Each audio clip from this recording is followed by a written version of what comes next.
ये आकाशवाणी रायपुर है। छत्तीसगढ़ी समाचार बुलेटिन के संग शुभा मिश्रा के जय जोहार। अब सुनो आज के प्रमुख समाचार।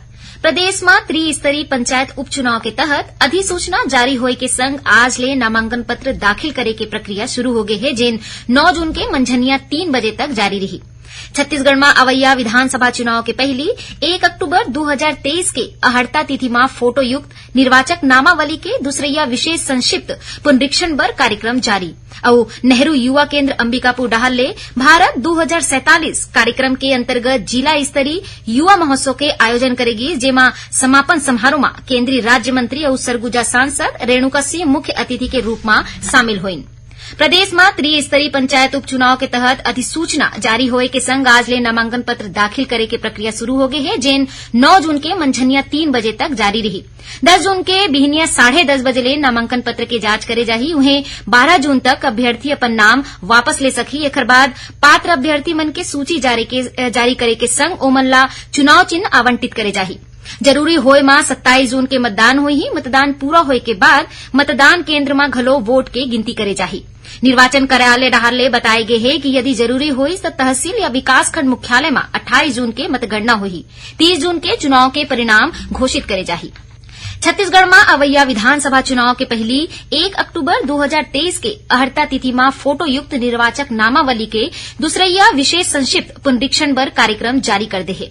ऐसन भारतीय नागरिक जिन 1 अक्टूबर 2023 के 18 बछर के उम्र पूरा कर चुके हैं और जेखर नाम अभी तक कोनो कारणवश मतदाता सूची में दर्ज नहीं है, ओमन अपन नाम जुड़वाए बर प्रारूप 6 में आवेदन कर सकत है। मुख्य निर्वाचन पदाधिकारी रीना बाबा साहब कंगाले प्रदेश के सब्बो मान्यता प्राप्त राजनीतिक दल के प्रतिनिधि मन संग बैठका करके उखर मन ले हर बूथ में बूथ लेवल एजेंट नियुक्त करे के आग्रह करिन। श्रीमती कंगाले बताइन कि प्रदेश के सबो जिला में ईवीएम वीवीपैट मशीन के पहली स्तरीय जांच अवैया 10 ले 27 जून के बीच करे जाही। उमन बताइन कि प्रदेश में 25 मई ले मतदान केंद्र के बूथ लेवल अधिकारी मन डाहर ले घर घर जाके सर्वे करे जाथे। श्रीमती कंगाले बताइन कि मतदाता सूची के प्रारंभिक प्रकाशन 2 अगस्त के और आखिरी प्रकाशन 4 अक्टूबर के करे जाही। छत्तीसगढ़ के रायगढ़ नगर में 3 दिवसीय राष्ट्रीय रामायण महोत्सव के दूसरैया दिन आज घलो रामायण के आने प्रस्तुति देगिस। कार्यक्रम के शुरुआत झारखंड ले आए कलाकार मन के प्रस्तुति के संग हुई। झारखंड के कलाकार मन अरण्यकांड ऊपर मनमोहक प्रस्तुति दी। ए बेरा सीताहरण और भगवान श्री राम डाहर ले शबरी के झूठा भेर खाए के प्रसंग के घलो प्रस्तुति देगिस। महोत्सव में आज राष्ट्रीय कलाकार बाबा हंसराज रघुवंशी और लखवीर सिंह लखा अपन भजन के प्रस्तुति दी। उन्हें राष्ट्रीय रामायण महोत्सव के पहली दिन काली कंबोडिया ले आए विदेशी कलाकार मन कंबोडियाई भाषा में मर्यादा पुरुषोत्तम श्री राम के सुंदर चरित्र के मंचन करिन। केंद्रीय पर्यावरण वन उपभोक्ता मामला के राज्य मंत्री अश्वनी कुमार चौबे काली बिलासपुर में आने विभाग मन के समीक्षा बैठक लीन। ए दौरान ओमन प्रधानमंत्री के मिशन लाइफ और मुफ्त राशन योजना के क्रियान्वयन ऊपर जोर देबर कहिस। बैठक के दौरान श्री चौबे राखा डंपिंग करैया सबो गाड़ी मन ऊपर 100% जीपीएस लगाए के निर्देश दिन। ओमन कहीन कि ऐसन मॉनिटरिंग ले गड़बड़ी ला रोके जा सकत है। एकरे संग राखड़ के सुरक्षित निपटारण बर योजना चरणबद्ध तरीका ले अपनाए के निर्देश घलो दिन। ओमन एकर बर जन जागरण और जन भागीदारी घलो सुनिश्चित करे बर कहीन। एकरे संग ओमन एश बांध की सुरक्षा बर एक स्थानीय समिति के गठन करे बर कहीन। छत्तीसगढ़ी समाचार बुलेटिन आपमन आकाशवाणी रायपुर ले सुनत हो। छत्तीसगढ़ के खबर ले है आपकी वास्ता और खबर के विश्वसनीयता ले है हमार वास्ता। आकाशवाणी समाचार रायपुर के प्रादेशिक समाचार बुलेटिन के संगे संग हमार समसामयिक कार्यक्रम आप रेडियो के संग अपन मोबाइल में घलो सुन सकत हो। आकाशवाणी समाचार फेसबुक, ट्विटर और यूट्यूब में घलो हावय।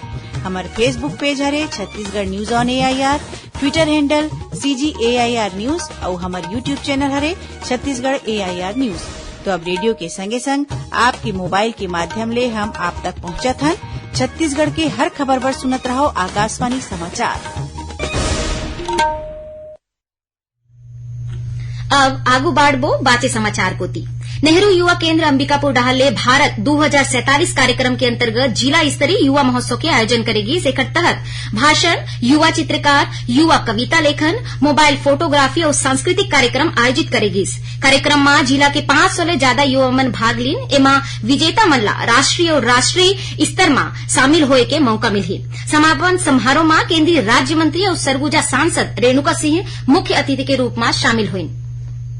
एनसीसी हेडक्वार्टर रायपुर के group commander brigadier Vikram Singh Chauhan आज दुर्ग के अंजोरा में पहली घुड़सवार बटालियन के निरीक्षण करीन। एमा मौका में ओमन कहीन कि हमर उद्देश्य कैडेट्स ला अच्छा नागरिक बनाना है। उन्होंने कहीन कि छत्तीसगढ़ में केंद्र और राज्य सरकार डहाल ले एनसीसी ला पर्याप्त सुविधा दे जावत है, जेकर कारण लगातार एनसीसी के अधोसंरचना बढ़ा थे। वर्तमान में 28,000 कैडेट्स है। उन्होंने कहीन कि नवा शैक्षणिक संस्था ला एनसीसी ले जोड़ के कैडेट्स की संख्या बढ़ाए के प्रयास करे जाते। उन्होंने कहीन कि हमार लक्ष्य है कि ज्यादा ले ज्यादा कैडेट्स अग्निवीर और एसएसबी ट्रेनिंग पर चयनित हो सके। छत्तीसगढ़ में काली 1 जून के दिन 12,38,000 ले ज्यादा लोगन मन पर्यावरण संरक्षण के संकल्प लेके एक नवा विश्व कीर्तिमान स्थापित करी। छत्तीसगढ़ पर्यावरण संरक्षण मंडल डहल ले मिशन लाइफ कार्यक्रम के तहत काली बिहनिया 8 बजे ले मंझनिया 5 बजे तक शपथ के कार्यक्रम रखे गे रहिस। ए दौरान रायपुर जिला में एक दिन में सबले ज्यादा शपथ लेके विश्व रिकॉर्ड टूटिस और 1,75,209 शपथ के संग मंडल लिम्का बुक ऑफ रिकॉर्ड में अपन नाम दर्ज कराई। उन्हें पूरा राज्य में 12,38,000 ले ज्यादा लोगन मन शपथ लेके India star book of record और वर्ल्ड रिकॉर्ड बुक में मंडल अपन नाम दर्ज कराई। सुकमा जिला में 1 लाख रुपया के इनामी के संग 2 माओवादी मन पुलिस और केंद्रीय रिजर्व पुलिस बल के दूसरा बटालियन के अधिकारी मन के आगू आत्मसमर्पण करीन। पुलिस के अनुसार जिला पुलिस के पुनर्वास अभियान पूना नारकोम ले प्रभावित होके आत्मसमर्पण करीन। उन्हें छत्तीसगढ़ सरकार के आत्मसमर्पण और पुनर्वास नीति के अनुसार सुविधा दिया है। सुनैया मल्ला बता दें कि प्रादेशिक समाचार एकांश डहर ले समसामयिक विषय में आधारित साप्ताहिक कार्यक्रम बातों बातों में ए बखत माउंट एवरेस्ट के संग 4 महाद्वीप के सबले ऊंचा पर्वत चोटी ला फतह कर तिरंगा फहरैया याशी जैन ले लेगे भेंट वार्ता प्रसारित करे जाही। एकर प्रसारण आकाशवाणी के रायपुर केंद्र डहर ले काली 3 जून के बिहनिया 10:30 बजे ले करे जाही। एला छत्तीसगढ़ के जम्मू आकाशवाणी केंद्र एके संगरा रिले करही। दक्षिण पूर्व मध्य रेलवे डहल ले यात्री मन के सुविधा ला ध्यान में राखत रेलवे स्टेशन मन में नवा ऑटोमेटिक टिकट वेंडिंग मशीन लगाए गए है। ए मशीन ले यात्री मन ला टिकट आसानी ले और जल्दी मिले के संग स्टेशन मन में लगने वाला लाइन ले घलो छुटकारा मिलही। जानवा के मुताबिक दक्षिण पूर्व मध्य रेलवे के 55 प्रमुख स्टेशन मन में 88 कार्ड आधारित एटीवीएम स्थापित करे गए है। एवं बिलासपुर मंडल के 19 स्टेशन मन में 48, रायपुर मंडल के 13 स्टेशन मन में 19 और नागपुर मंडल के 23 स्टेशन मन में 30 ऑटोमेटिक टिकट वेंडिंग मशीन के व्यवस्था करे गए है। ए मशीन ले यूपीआई के संगे संग कैश और स्मार्ट कार्ड के माध्यम ले घलो टिकट खरीदे जा सकत है। ये कार्ड मेट्रो कार्ड के जैसे रिचार्ज करे जाथे। एटीवीएम ले टिकट खरीदे के बाद उखर किराया एटीवीएम कार्ड ले ही कटही। जांजगीर चांपा जिला के बम्हिनीडीह के कपिस्ता गांव में करेंट लगे ले 2 लोगन के मौत हो गए। जानबा के मुताबिक ये लोगन मन खेत में मूंगफली के फसल उखाड़े के दौरान उहाँ अस्थायी कनेक्शन बर लगाए गए तार में प्रवाहित करेंट के चपेट में आगिस। उन्हें बेमेतरा जिला के नवगढ़ थाना क्षेत्र के ग्राम पड़की डीह में घलो एक महिला के करेंट लगे ले मौत हो गए। बताया जात है कि महिला खेत में काम करे के दौरान वहां नीचे ले जात मेन लाइन के चपेट में आगिस। आखिर में प्रमुख समाचार एक घो फेर। प्रदेश में त्रिस्तरीय पंचायत उपचुनाव के तहत अधिसूचना जारी होए के संग आज ले नामांकन पत्र दाखिल करे के प्रक्रिया शुरू हो गई है, जिन 9 जून के मंझनिया 3 बजे तक जारी रही।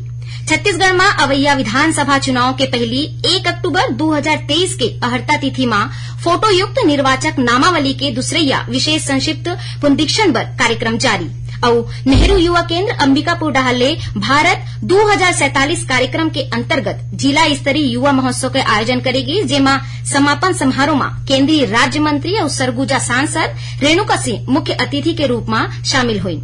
एक संग छत्तीसगढ़ी समाचार बुलेटिन इहे सिरावत है। जय जोहार।